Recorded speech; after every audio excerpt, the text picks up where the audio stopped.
II, the Allied Republics. The most cruel reaction desolated the Italian republics. Naples, above all, was by turns a prey to the ferocious brigands of Calabria, commanded by the Cardinal Ruffo, and to the scaffolds raised by the order of the king. The armistice promised was not sanctioned. Nelson suffered one of his masts to become the gallows of the brave Admiral Caracciolo. The fraternity of arms in glory was powerless for the first time upon the soul of a British commander and conqueror. Naples during several weeks swam with blood, and the court returned triumphant. Switzerland was no longer but a field of battle. The Austrian, Russian, and French camps covered her narrow valleys and her high mountains. The authorities of the country were for us or against us, according to the marches or the countermarches of the armies. Holland, invaded by the Duke of York, appeared desirous of defending herself by sea and land, but the proclamation of the Prince of Orange had penetrated amid all the vessels. That house, whose name is inseparable from the glory and the liberty of the Batavian power, was not forgotten. The sailors of the fleet refused to fight the protectors of their ancient stadtholder. They thought, when they surrendered themselves, of passing to the flag of Orange. But the point of question was 25 vessels of the line. The British Lion thought proper to judge to himself so fine a prey. The Dutch fleet ceased to exist. Aristides would, without doubt, have struck with an anathema such a victory. But Themistocles would not perhaps have neglected so useful a result. The party of the stadtholder was awakened also in several provinces. Brune had at the same time his enemies to repulse and some of his allies to satisfy.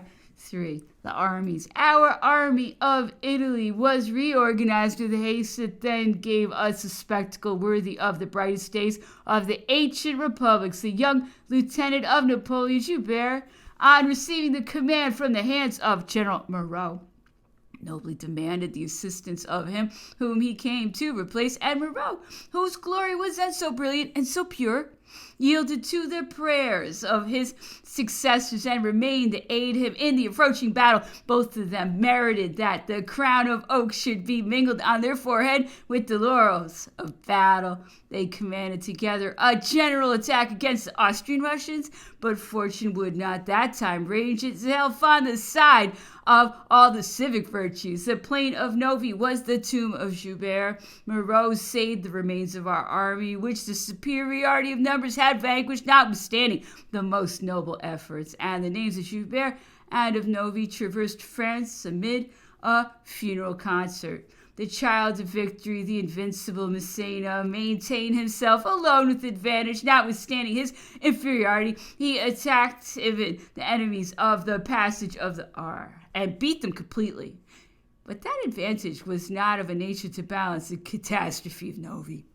4. The interior. From the commencement of the month, the progress of Suvorov struck a fatal blow upon the Directory. The party, suppressed for a moment, revived with Tway. The Jacobins and the Royalists, far from being coalesced, were very frank enemies, but the impatience of the first and the hatred of the second tended equally to overthrow the government. The interior in the month of reverses offered everywhere an obstinate and bitter struggle. The Jacobin newspapers repeated the gross contradiction which they had given to the Directory. If there could be found, said they, in our language a word more expressive, we should make it our duty to employ it. CS is more culpable than was Carnot in Milan. If he does not change the system, there must be made another 18th Fructidor or 30th Prairial for him. I was not spared by those indefatigable denunciators. They reproached me for having been a member of the Revolutionary Committee, singular accusation in their mouths, of having been named deputy at 23 years of age in a department that had no right to name that year, of being the brother-in-law of an emigrant, and what was still more extraordinary, of having endeavored to assassinate some merchants of Morocco to obtain possession of their vessels. Since we had declared our horror for 1793, we had become conspirators, traitors, assassins. The authors of those poisonous writings caused at the same time the most imprudent pamphlets to be distributed, one of those pamphlets entitled Change of Residence, placing the Council of Ancients at Montmartre, where the gallows had formerly stood. The ancients lost patience, and they denounced to the executive power the pamphlet and the Journal of Freemen.